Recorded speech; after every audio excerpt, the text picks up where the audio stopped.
Welcome to United Report, your daily hub for all things Manchester United, from transfer news and match updates to exclusive stories. We've got you covered.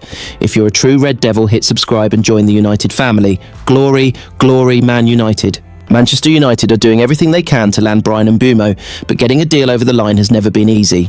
Brentford's technical director Lee Dykes has revealed the insane story behind how Mbeumo first joined the Bees in 2019, involving a private jet, 43-degree heat, a failed first meeting, and a terrifying flight through snow and lightning.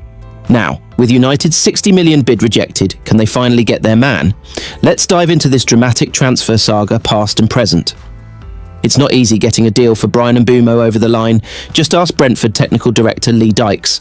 The Cameroon star remains at the top of Manchester United's wish list as Ruben Amorim strives to pep up his forward line following a dire season at Old Trafford.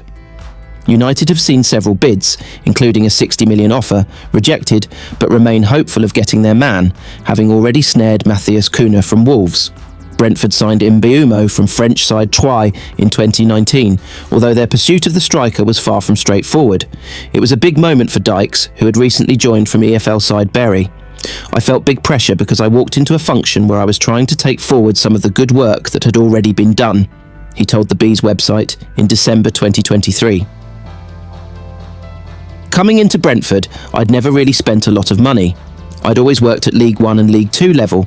The most I'd spent was £50,000 on a player, and then 6 weeks later, we are paying £5 million for Bryan Mbeumo. So obviously you start to think, wow, this is big money. But at the end of the day, it's just different money, same process. Dykes, co-director of football, Rasmus Ankersen, and head coach Thomas Frank made a whistle-stop trip to France in an effort to complete a deal on Mbeumo, only for those initial talks to come to nothing. We were figuring that there was a possibility to sign Bryan, said Dykes.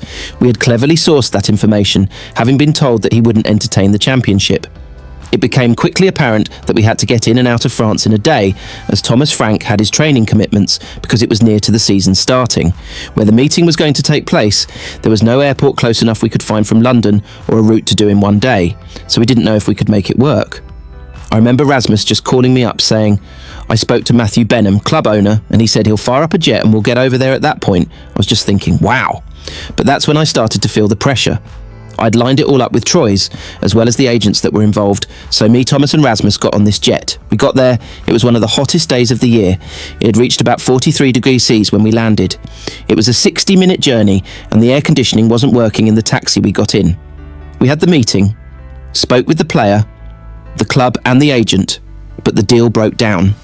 So, I had convinced everyone to fly over to France to get this deal done. I thought it was going to get done, but it had broken down. A bad day then got even worse for Dykes before a deal for Mbeumo was eventually revived. He added on the way back, and I'm not a good flyer in general, the pilot turned to us and said, it's chaotic weather in London, it's snowing, there's thunder, there's lightning. I was thinking, what? It was 43 degrees when we left France, and the journey back was horrendous. I could see the pilot avoiding the dark spots on the radar. I was bricking it. But fortunately, we landed safely, and more importantly, managed to turn around the deal a few days later and eventually sign him. So Brentford fans must know that I risked my life to sign Bryan Mbeumo. It's one of the wildest transfer sagas of the summer. Victor Gyokeres, who looks set for Arsenal, has now made a dramatic U-turn. The Swedish goal machine wants a reunion with Ruben Amorim, and Manchester United are suddenly in pole position. But with Sporting demanding 86 million and United needing to sell, can this reunion actually happen? Let's break it all down.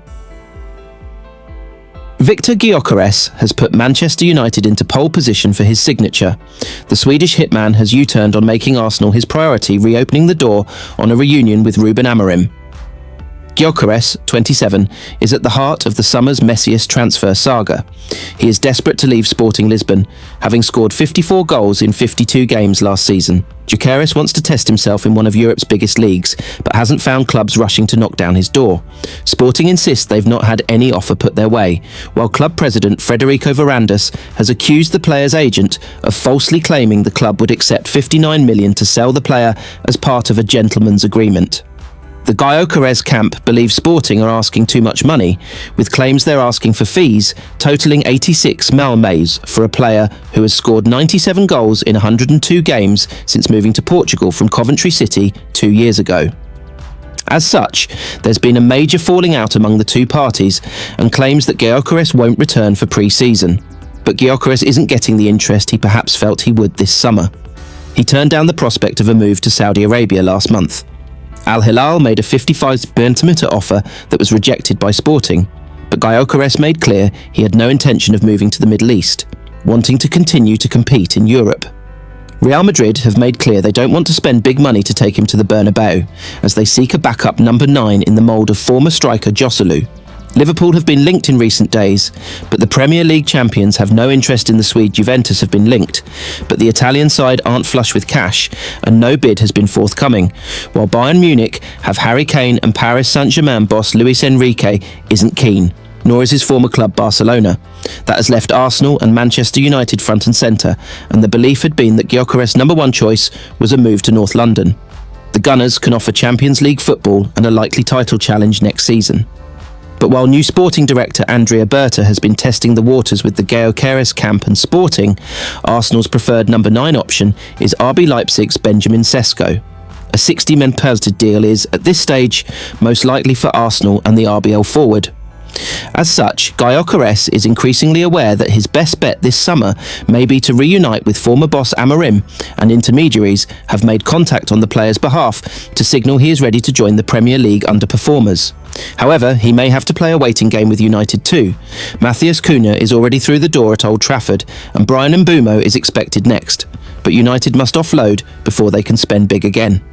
United are open to selling pretty much any member of their first team squad if the right money is offered, but they're particularly keen to quickly get rid of Alejandro Garnacho, Marcus Rashford and Jadon Sancho, none of whom are part of Amorim's plans. They're hopeful that Real Betis will present an acceptable offer for Antony sooner rather than later too. Then, United will be back pushing to land the number 9 that has been earmarked after last season's dire campaign, and Gyokeres is finally ready for that to be him.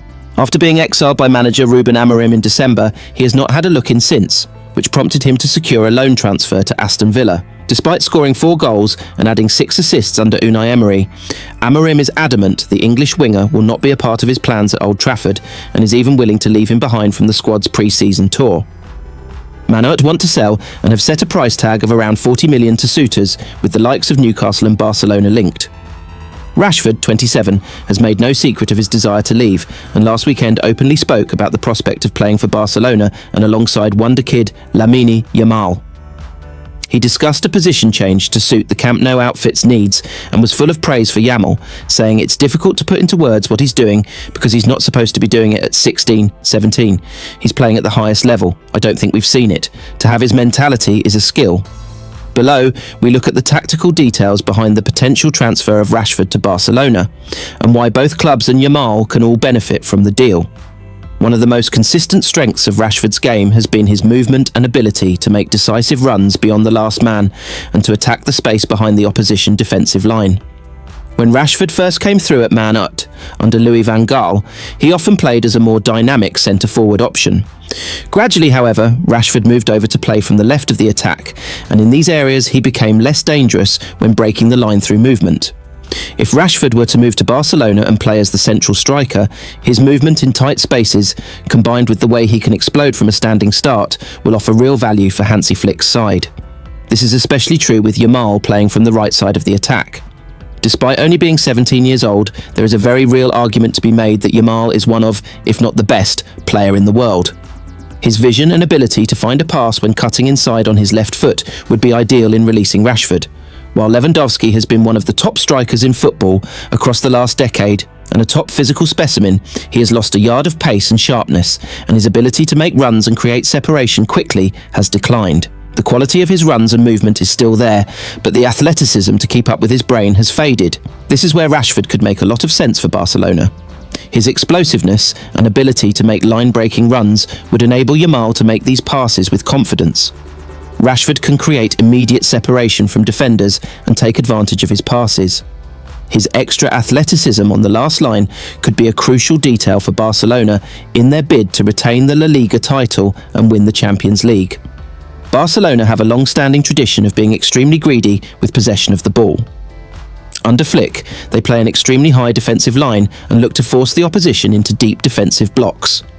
This does, of course, carry some risk in terms of leaving space that can be attacked, but they also dominate the ball in the final third and create opportunities to break into the opposition area. However, this means they have to find ways to break down the opposition.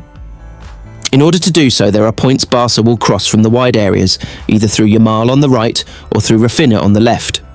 Lewandowski has always been good from these positions, thanks to his sharp brain and quick movement, but once again, his declining athleticism has led to issues. Rashford has long been underrated for his ability in the air and his movement to attack crosses into the area. He reads the flight of the ball well, and his jinking movements will often unbalance defenders as he moves one way before cutting and attacking at a different angle. The forward will often make long runs from deeper areas, knowing the angles to attack the space in the opposition penalty area. These runs tend to be at a higher speed and intensity, and as such, it can be exceptionally difficult for defences to defend them. One thing Rashford had definitely appeared to struggle with in the past was playing with his back to goal when playing centrally. His explosive pace and curving runs are anathema to a target man-style centre-forward who can bring teammates into play around them. In his younger days, this might have been put down to a lack of concentration or composure, but it was interesting to note Rashford referenced how he now feels more comfortable playing with his back to goal as a central striker. To succeed as the number 9 at Barcelona, this aspect of his game would need to be top dollar.